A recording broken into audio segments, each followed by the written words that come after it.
Bueno, ayer se llevó a cabo la ceremonia de investidura de los nuevos miembros del Salón de la Fama de alumnos del Miami-Dade College ante la presencia de unos 400 invitados. Nuestro presidente Carlos Vasallo se hizo presente para honrar a uno de sus alumnos distinguidos, el abogado de América TV, Marcel Felipe. Vamos a hablar inmediatamente de ello, pero primero las buenas noches y la bienvenida a fondo.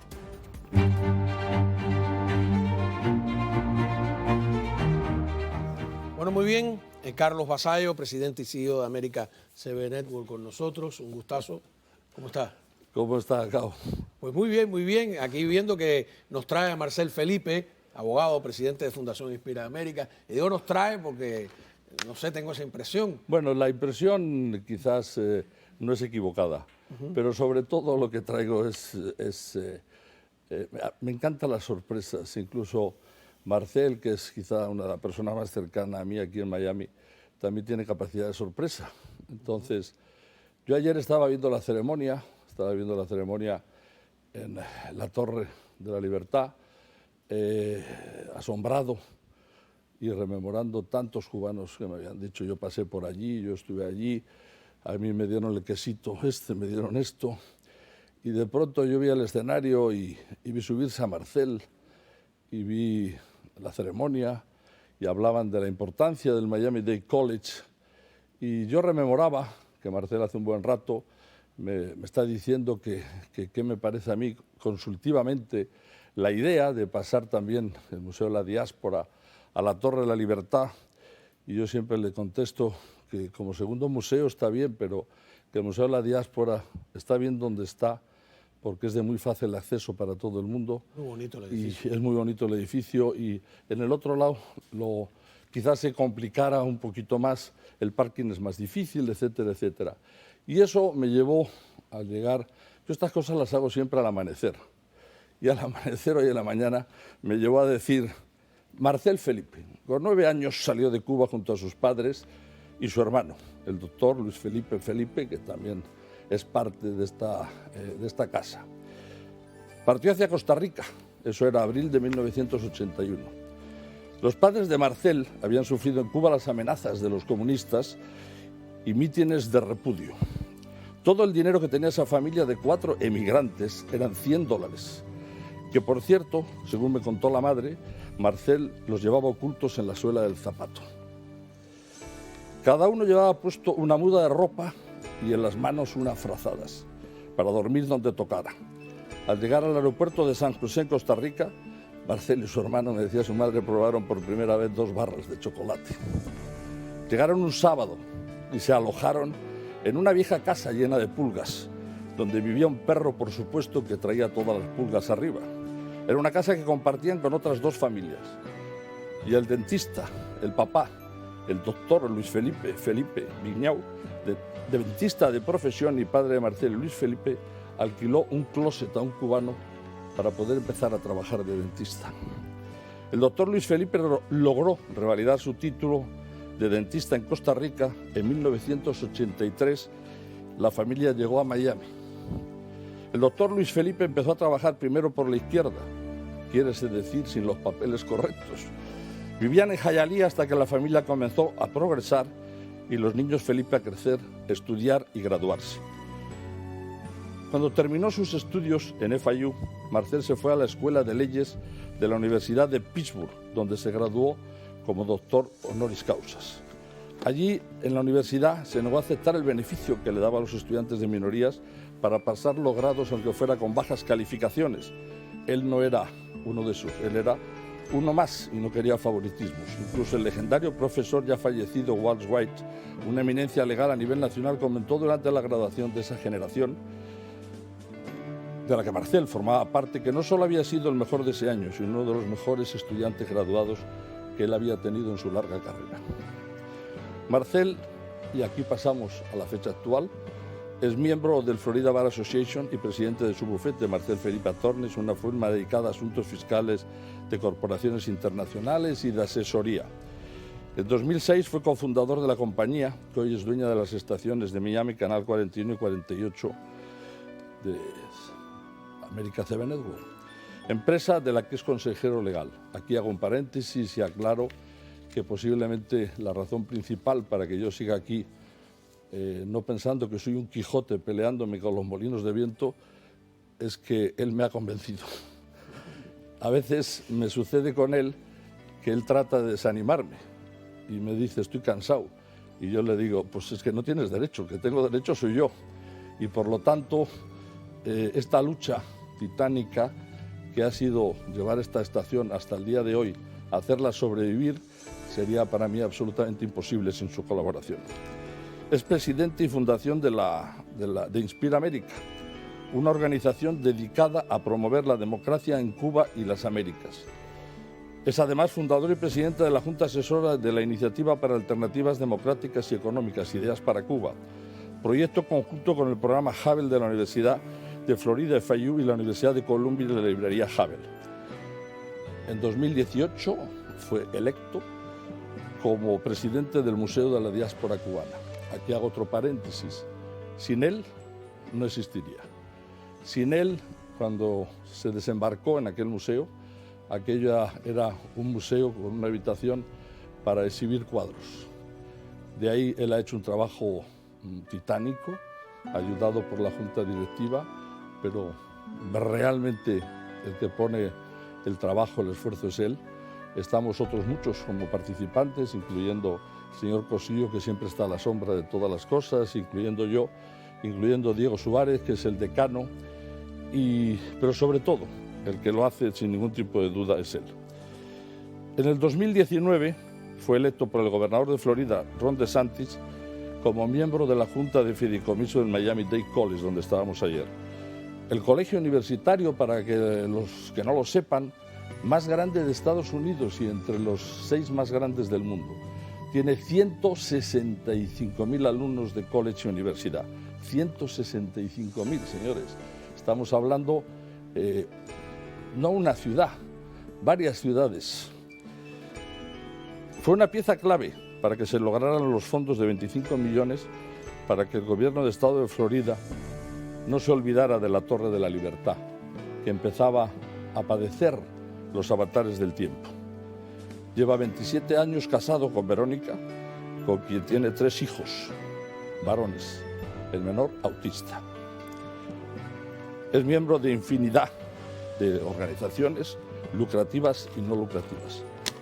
Y el punto más importante es qué demonios le lleva a un hombre exitoso que podría salir adelante económicamente, tener una vida mucho más relajada, no sé si más feliz, porque la felicidad no siempre está en estar relajado, la felicidad suele estar en hacer lo que a uno le produce placer, que a veces uno es masoquista y necesita venir todas las noches. Alegría es acción, decía Emilio Sola. Bueno, pues la alegría es acción. Y para acabar con esta introducción, yo lo tengo claro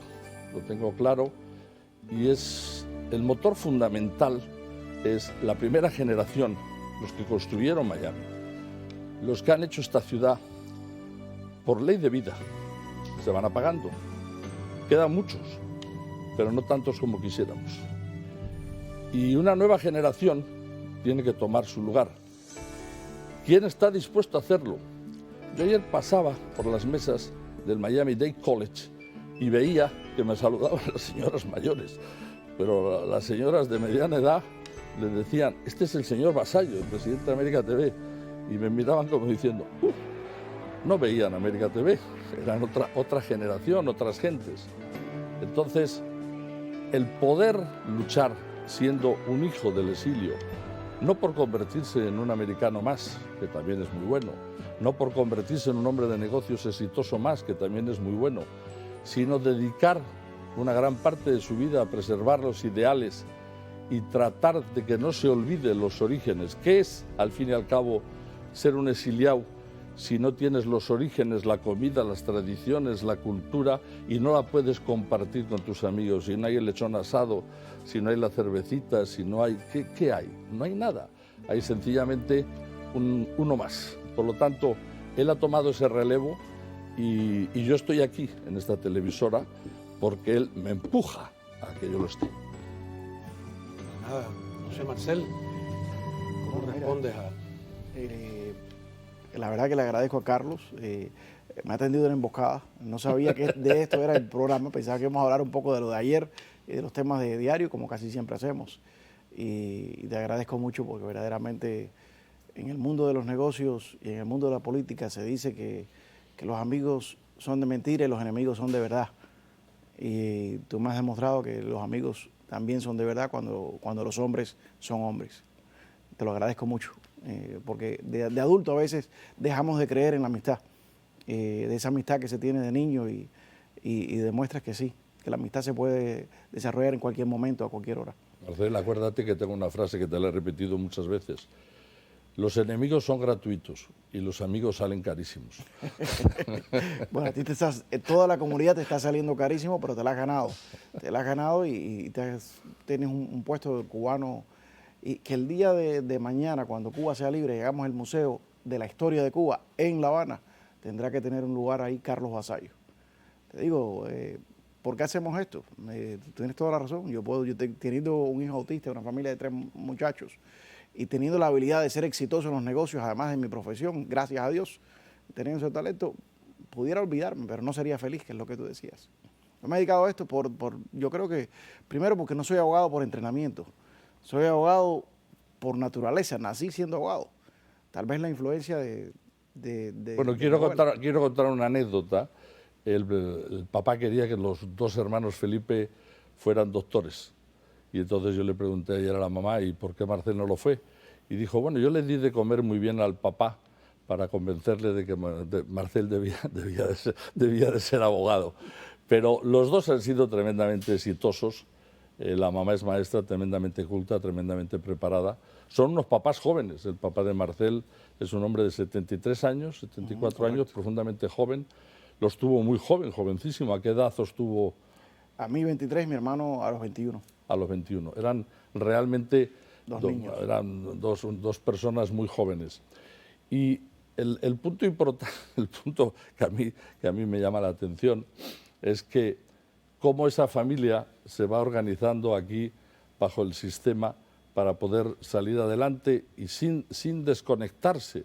Aquí muy cerquita, en Jayalía, está la consulta del doctor Felipe, y la parte de atrás del mismo edificio es la clínica Varela, que es la clínica del papá como dentista, a la que sigue asistiendo todos los días, o casi todos los días. ¿Estoy equivocado? Sí, casi todos los días. Pero tiene un apellido francés, ¿no? Yo al principio cuando vi el apellido pensé que... Sí, Vignon y Vinier son franceses. Es que Cuba, como cualquier país próspero, es un lugar donde recoge inmigrantes de todas partes del mundo y nuestra familia recogía. Franceses, ahora recoge. Recogía y volverá a recoger cuando regrese a la prosperidad. Franceses, irlandeses, tenemos un poco de todas partes nosotros. Pero yo quería decir una cosa, Carlos, cuando estábamos hablando del por qué se hacen estas cosas, y que yo nací siendo abogado, eso es parte, cierto, yo nací con esa, pero también me lo puso mucho en la cabeza mi abuela. Por parte de mi padre, una familia que todos son médicos y dentistas. Por parte de mi abuela, ella tuvo un 6º grado de educación. Me están diciendo que como Cao está embelesado mirándote, que tenemos que ir al corte. Hoy le sustituyo yo a Cao para que no se quede. Lo tomamos al seguir. Vamos a aprovechar para ir al corte. Es más sensato, es más sensato. Y al regreso seguimos. Dale, vamos.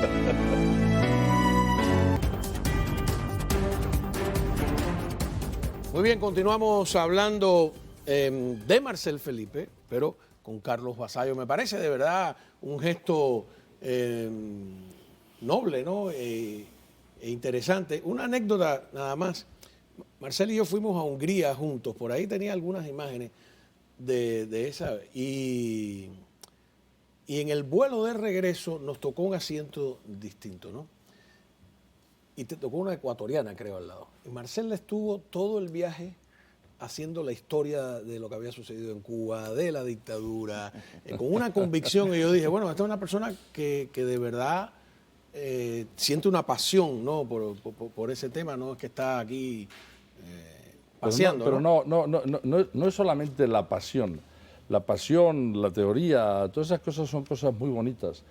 Pero la práctica, el llevar los sueños a la realidad. Es decir, el museo hoy día tiene gran parte de las fechas ocupadas. El museo está preparando la exposición de los presos políticos. No paran de hacerse eventos. Cuenta la historia del señor que te apareció ayer maravillosa. Ayer llegó el doctor Félix Sabatés, de 92 años, una eminencia en el campo de la medicina, no solamente en Cuba, con una familia eminente en Cuba, sino también acá en los Estados Unidos, uno decano de una facultad de medicina y el otro, varios de los familiares también. Me dice, aquí ustedes necesitan parqueo. Y le digo, bueno, sí, necesitamos parqueo. Pues tienes que comprar uno de los edificios de al lado, de atrás. Y yo digo, sí, pero es que esos edificios, es más, están a la venta, pero valen su dinero. ¿Pero cuánto valen? $1,500,000. Y yo tengo un dinerito. Y dice, no te preocupes, vamos a hablar y lo compramos entre los dos en nombre del museo. Se están sumando cada día más personas a este esfuerzo del museo. Es verdaderamente una idea y un sueño que tuvimos de hace mucho tiempo, que está basado, no en mi amor por los museos, yo no soy ningún gran conocedor de arte, ni el museo de arte, sino en la necesidad de hacer justicia histórica. Los presos políticos, sobre todo los plantados, pero no solamente los que fueron presos políticos, los que lucharon, los que vieron desde un principio la infamia, los que dijeron esto de los pelotones de fusilamiento es una cosa incorrecta, incluso que lucharon con la revolución y que luego inmediatamente rompieron con ella. Todas esas personas fueron difamadas y como tienes un gobierno gastándose miles de millones de dólares a través de los años en difamarlos, a veces si no hacemos nada, esa memoria queda así. En el futuro eso es lo que se recogerá. Pero vamos a tener un museo este diciembre, para los que no saben, porque todavía eso está empezando a correrse la bola. Para estas Navidades pensamos inaugurar lo que nunca se ha hecho acá, que es una exhibición permanente que recoge toda la historia del exilio cubano. Todo, la lucha armada, el presidio político, los fusilamientos, las diferentes inmigraciones, nuestros líderes culturales como Celia Cruz, Willy Chirino, Gloria Estefan, hasta que pasa USA y la famosa ventanita del Versailles, los primeros empresarios cubanos americanos, Jorge Mascanosa, todo. Y es verdaderamente, no es simplemente un lugar donde va a poder ir a ver, es una experiencia que se tiene con realidad virtual. El visitante va a poder experimentar lo que es un fusilamiento. La rastra está en realidad virtual. Va a ser algo que le habla a todas las generaciones, a las personas que vienen de afuera. Es como hacer una película de Lilo Vilaplana, pero hacerla experimentalmente. Marcel, el motivo de que yo me haya sentado aquí es que el público conozca a Marcel Felipe. Aquí la gente se sienta. Cao muchas veces me está diciendo, hoy el programa que hicimos el otro día, cómo le gusta a la gente. Todo el mundo me lo ha comentado. Todo el mundo se lo ha comentado. Y es porque Cao le dice a la gente quién es Cao. Aquí lo que se trata hoy es de que la gente sepa quién es Marcel Felipe, porque si no, es un niño prodigio, es un chico listo, es un abogado brillante, a otros les parecerá un abogado pedante, orgulloso, lo que tú quieras. Pero al final, ¿quién es? ¿Quién es Marcel Felipe? Es decir, Marcel Felipe es un señor que mientras estudia de abogado decide conocer a Mascanosa y ser el abogado más joven de la fundación. ¿Asistente, es correcto? Es correcto. ¿Con qué edad? Con 26 años había que dar $10,000 al año, que yo no los tenía. Yo era el miembro más joven y más pobre de la Fundación Nacional Cubano-Americana. Y recién ingresado en esa fundación, me acuerdo que Jorge Mas Santos había acabado de tomar la presidencia, era justo en esa... Y me acuerdo que fui en un viaje de negocios a Panamá y los abogados me decían las conexiones que tenían con el gobierno electo. Y yo dije, bueno, este negocio está muy bueno para negocio, pero de aquí tengo que sacar un provecho político. Y le empiezo a hablar del tema de Cuba y de la Fundación Nacional Cubano-Americana. Y entonces consiguieron que iba una entrevista con la vicepresidenta. Vengo acá y le digo a varios funcionarios de la fundación, mira, tengo esta oportunidad, quiero que me digan cómo es esto que se habla. No, tú no hables con ellos porque eso déjaselo a estos señores mayores. Tú no digas nada, tú nada más entrégale el brochure. Yo, por supuesto, dije, si tengo la capacidad de llegar aquí, ¿cómo es que voy a entregar un brochure? Yo no soy mensajero. Y llego y me siento con ellos y les digo todo lo que tiene. Y al final de la entrevista me dice la vicepresidenta, el vicepresidente, entonces quieren que llevemos una delegación de la Fundación Nacional Cubano-Americana acá a la toma de posesión de la presidenta. Y al ver que me la pusieron tan fácil, yo le dije, bueno, sí, pero es incongruente que inviten a un dictador a lo que es una celebración de democracia. Fidel Castro no puede estar aquí si venimos nosotros como invitados. Y entonces él le dijo, bueno, pero me estás pidiendo mucho, tengo que consultarlo. Y al próximo día me dijeron que sí. Regresé y le dije, mire, me dijeron que no hablara, pero se me fue la lengua. Y aquí tenemos la invitación, pero además Fidel Castro no está invitado.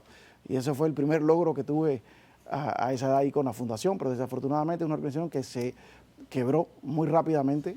Traté de ayudarlo, pero de sanar. Hablé con ambos lados, con lo que era el Consejo por la Libertad de Cuba y los que se quedaban. Le dije a Jorge Masantos, en esa próxima reunión había un cierto grupo que estaba muy contento de que se hubiera dividido, que ahora vamos a poder trabajar. Y yo le dije, mira, discúlpame, pero los que se fueron no fueron cuatro gatos. Se han ido gente muy importante de este exilio y el primer test que vas a tener como líder es mantener esto juntos. Bueno, y no se pudo hacer. Yo conocí al abogado Marcel Felipe hace aproximadamente 15, 16 años. Fui a su despacho en Brickell y me encontré... Pero Carlos, déjame antes de entrar a esa parte, porque terminar esta idea, porque da un poco de cómo llegamos acá.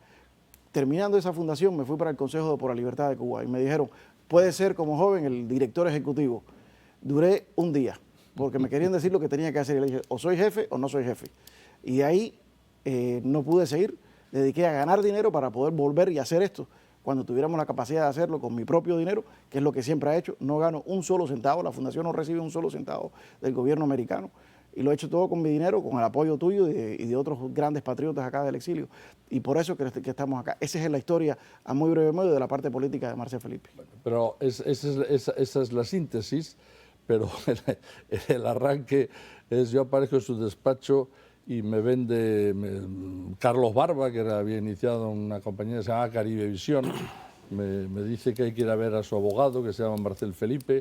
Yo me encuentro un chavalín de 34 años, vestidito con guayabera, que me da instrucciones, me dice lo que tengo que hacer, cómo lo tengo que hacer, y entonces cuando yo salgo, yo iba con un argentino socio mío, me dice, che, pero vos viste que este abogado cubano, pero... Y yo le dije, bueno, si es bueno, lo que hay que hacer es que sea mi abogado. Y entonces, a partir de ahí, él me vendió una parte que él tenía en la sociedad, luego me trajo a un cliente de él que había convencido a comprar otra parte y me la vendió, y fui cosechando cachitos retales. Hay una canción de Luis Eduardo Aute que dice, retales, pastiches y parches, hay carnaval que pivote, y eso fue lo que hice. Yo fui agarrando cachitos hasta llegar aquí. Pero él, cuando empiezan los pleitos por esta sociedad, los conflictos entre socios, él siempre estuvo fiel, cuando éramos muchos, a todos. Cuando las peleas eran de manera diferente, estuvo fiel a mí, o estuvo fiel a la razón y a lo que era más importante, preservar la televisora. Las influencias que me traían y por el motivo que yo seguí, me decían, bueno, esto hay que convertirlo en otra cosa que no sea cubana, esto hay que hacer otra cosa que no sea esto hay que meterle entretenimiento, esto hay que hacerlo más mexicano, aquí hay muchos mexicanos. Y yo les dije, señores, no, yo es que no lo veo así, yo lo veo de otra manera, yo lo veo como lo veo, estamos aquí, esto es la televisora del exilio y algún día ojalá pudiera ser la televisora de Cuba, pero por de pronto nos damos un trabajo que es parte de un servicio social, que es alimentar y retroalimentar a las gentes que nos ven, contándoles y hablándoles de lo que ellos quieren oír. Pero Carlos, hay una cosa, hay un detalle de esa historia que estás dejando. Es cierto, cuando yo conocí a Carlos Vasallo, él no era mi cliente, él era la contraparte. Y lo llevé tan duro que los otros dijeron, yo me voy. Y él dijo, no, yo lo que quiero es que tú seas mi abogado. Y entonces con Carlos Barba, que fue presidente de Univisión y Telemundo en aquel momento. Pero cuando eso fue evolucionando, llegó un momento en el cual teníamos que hacer la lucha contra el antiguo dueño de esta estación en particular, de Omar Romay, y yo le dije a Carlos Vasallo, yo me uno al pleito con mucho gusto, pero mi intención es recuperar el canal que se ha ido por una línea que no es la línea del exilio cubano, que no es la línea que le conviene a nuestra patria. Entonces, lo que quiero, compromiso tuyo, Carlos Vasallo, es que si Omar Romay en algún momento en el juicio, cuando se vea perdido, ofrece dinero para comprarlos, que ese dinero no lo van a recibir y que en todo caso, si lo van a recibir, que me den a mí la oportunidad de recaudar el dinero entre el exilio para comprarlo, porque el objetivo no es ganar un pleito económico, es tener control del canal. Y efectivamente, cuando ya estábamos ganando y lo teníamos contra la pared, Omar Romay hizo una oferta y los otros socios fueron corriendo a decir, tenemos que aceptarla. Y Carlos, con el poder que tenía e influencia en esa junta, dijo, aquí hicimos un compromiso con Marcel y eso no lo vamos a aceptar, aquí vamos hasta el final. Y eso es un riesgo, porque cuando uno entra a un juicio, uno nunca sabe qué va a pasar, Punto de aparte que yo no he perdido un juicio, pero uno nunca sabe lo que va a pasar. Y no he perdido un juicio gracias a Omar Ortega y a Rey Dorta, que son mis compañeros. O sea, es decir, el juicio se celebró con Omar Ortega y Rey Dorta, que debo aclarar que son los mismos abogados junto con Marcel que me están llevando el caso de YouTube y que ojalá consigamos llevarlo a un puerto. Pero eso hay que, en los negocios no es normal que una persona deje a un lado por un trato de palabra que ha hecho y seguir con esa línea de jugártelo todo, contar de cumplir con tu palabra. Te lo agradezco muchísimo. Bueno, el hecho es que si no tienes palabra no te dediques a los negocios y sin palabra no se puede ir absolutamente a ningún sitio. Yo siempre cuento que mi madre siempre me dijo, Diosito, te ha dotado de unas cualidades que no le dotan a todos los demás seres humanos. A lo mejor eres un poquito más listo, un poquito más inteligente, o tienes más capacidad para ganar dinero, o tienes más capacidad para crear riqueza, crear negocios, y por lo tanto tienes una obligación y es ser bueno, cumplir, ser generoso, hacer lo mejor que puedas por los demás. Y yo lo que es, eso siempre lo he tratado de llevar a cabo. Y unos años antes de morir mi madre, sentado en el Paseo de La Habana de Madrid, que así se llamaba donde vivía mi madre, era Premónico, Paseo de La Habana, sentado allí, agarradito de la mano con ella, le dije, mamá, he cumplido. He sido lo mejor posible, he ayudado a todo el mundo que me has pedido, siempre he estado dando la cara para sacar adelante todo lo que fuera posible. Lo que no entendí bien es cuando me tocaba la recompensa. Eso me lo puedes explicar cuándo va a ser. Entonces, aquí pasa igual. Es decir, yo, con lo que es la televisora, es muy difícil que algún día se pueda ganar dinero. Porque los tiempos no van por ahí. Los tiempos no van por ahí, no corren por ahí. Yo he emperrado una parte de mi patrimonio personal. Y siempre he luchado porque esto salga adelante, pero evidentemente al final el núcleo que apoya y que hace esto es muy cortito, porque somos muchos aquí, pero al final el apoyo que yo tengo a las 7 de la mañana es Cosío, el apoyo que tengo es Marcel, es muy poquito. La responsabilidad y el peso lo llevo sobre las espaldas solo. Yo no sé si antes con los socios me gustaba más o me gustaba menos, pero hoy es como es y por lo tanto, repito, si hoy día me dijera Marcel que se ha acabado el recorrido, yo vendería esto. Pero fíjese qué importante y qué útil es el canal, que ahora tenemos, y en la segunda parte del programa, una entrevista con familiares de cubanos que están ahora mismo en el centro de detención de Pompano Beach para ser deportados. Hay una señora que ha venido con su niña pequeña y al marido se lo van a deportar solo porque perdió el juicio de asilo, ¿no? Muchos cubanos no saben cómo realmente llevar a cabo uno de esos juicios, están a veces mal asesorados por abogados, etcétera, y vienen a este canal precisamente y nosotros nos acercamos a ellos para hacer esa labor. Es una labor muy útil. Claro, el canal tiene, para que la gente a veces no lo entienden, 3 millones de visitantes a sus sitios web todos los meses, individuales, no 3 millones de veces que lo ven, 3 millones de personas. Eso es 30% de la población cubana. Quítale un poco porque no son todos cubanos, 20% de la población cubana ve este canal mensualmente. Más, supongo yo, que los medios del Estado. Cómo no. Bueno, muchísimas gracias de verdad a ambos. Felicidades, Marcel. Voy a terminar con una anécdota que ilustra Marcel. En ese viaje se nos fue el vuelo de Madrid y la aerolínea nos iba a hospedar en el Meliá. Y Marcel dijo, no, yo no me hospedo en el Meliá porque el Meliá hace negocios con la dictadura.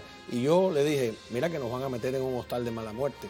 Al final nos metieron en un hostal de mala muerte. El que lo voy a despedir soy yo, aunque Cosío me haga gestos, porque sí, es la única ventaja que tiene ser el jefe.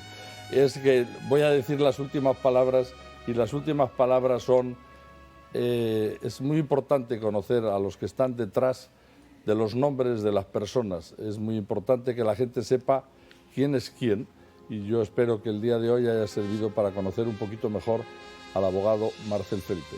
Pues muchísimas gracias. Vamos a una pausa y a la vuelta estos familiares de cubanos que ahora mismo están bajo amenaza de deportación. Volvemos enseguida.